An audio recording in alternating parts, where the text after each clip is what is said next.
सब लोग fit रहतु, exercise करंतु और फिट रही के निजे हार्ट को मजबूत करंतु और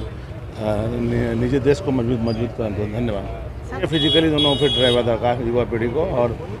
भलो आचरण करिके भलो कंडक्ट करिके फिजिकल एक्सरसाइज करिके भलो मेंटल एंड फिजिकल आचरण करिके ही फिट रहिबे। तो 29 सेप्टेम्बर होची इंटरनेशनल वर्ल्ड हार्ट डे से उपलक्षे आज आम विकास हॉस्पिटल संबलपुर तरफ आम ये रैलीटा ऑर्गेनाइज करुचु जी आमर विभिन्न सोशल ऑर्गेनाइजेशन और आम नर्सिंग कॉलेज स्टूडेंट्स और विकास कॉलेज स्टूडेंट सब पार्टिसिपेट कर और ये जगह आम खाली अवेयरनेस करवा चाहूँ कि ये जमती हार्ट को आम हेल्दी रखा जी कि आम हेल्दी रही पारिबा और तापाई जो प्रिकॉशंस आम नेवा दरकार से जिनिस गुड़ा के अवेयरनेस रे कही। एक्चुअली एटी आम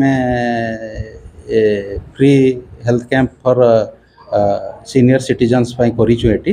जो जगह कि आमर कार्डियोलॉजिस्ट जो सार अच्छा लक्ष्मी प्रसाद दास से आज ये चेकअप करकिना जो जगह किसी इंस्ट्रक्शन